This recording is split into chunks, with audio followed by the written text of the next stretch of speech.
ভুল করে বাচ্চাকে এটা একবার খাইয়ে দিয়েছিলাম, তারপর থেকে রোজ এটাই বানাতে বলছে। তাহলে বুঝতেই পাচ্ছেন এটা কতটাই টেস্টি হয়। চলুন তাহলে দেখে নেওয়া যাক এই মুখরোচক রেসিপিটার জন্য আমি এখানে একটা মিক্সিং জার নিয়েছি, আর জারের মধ্যে দিয়েছি দুটো মিডিয়াম সাইজের আলুটা খোসা ছাড়িয়ে এরকম পাতলা পাতলা স্লাইস করে কাটা আছে।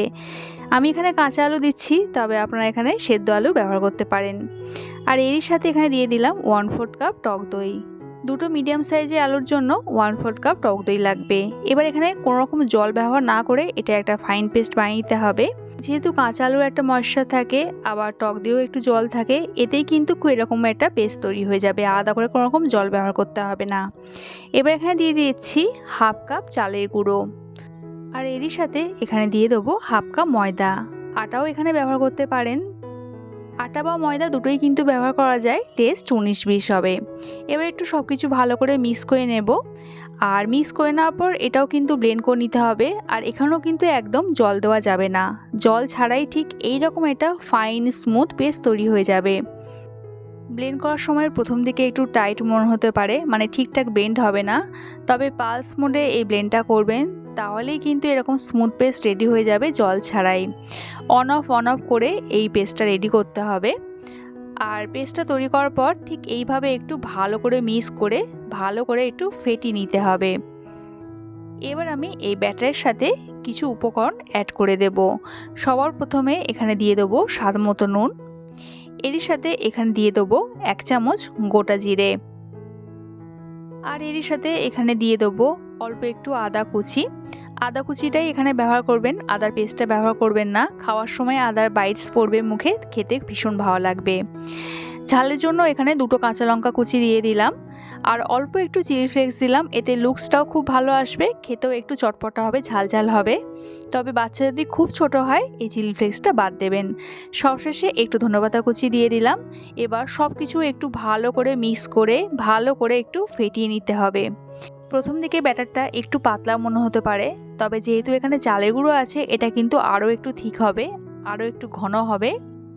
ঠিক এরকমই হবে কিন্তু ব্যাটারের থিকনেসটা, দেখতেই পাচ্ছেন।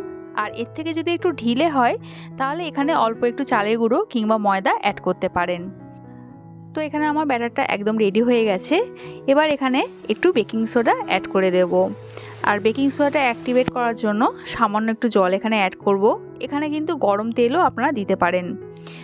আর বেকিং সোডাটা দিলে এই রেসিপিগুলো ভীষণই ফ্লাপি ফুলকো হবে, আর একটা সুন্দর শেপও চলে আসবে, আর ভেতরটাও ভীষণই স্পঞ্জি হবে। ব্যাটারটা এখন একদম রেডি। বড়ার আকারে ছাড়লে ঠিক এইভাবে একটু সময় নিয়ে পড়বে, তাহলে বুঝবেন যে ব্যাটারটা একদম ঠিকঠাক রেডি হয়েছে, মানে ব্যাটারের থিকনেসটা একদম ঠিকঠাক হয়েছে। ভাজার জন্য এখানে আমি রিফাইন্ড অয়েল নিয়েছি। রিফাইন্ড অয়েলটা খুব ভালো মতন গরম হয়ে গেলে গ্যাসের ফ্লেমটা লোতে রেখে এখানেই একটা বড়ার আকারে ছাড়তে হবে। সবকটা বড়া ছেড়ে দেওয়ার পর একদমই কিন্তু কোনো রকম হাতাখুঁতি দেবেন না, তাহলে কিন্তু বড়াগুলো ভেঙে যেতে পারে। সবগুলো বড়া দিয়ে দেওয়ার পর একটু ওয়েট করবেন যতক্ষণ না বড়াগুলো এরকম নিজেই উপরের দিকে ভেসে উঠছে।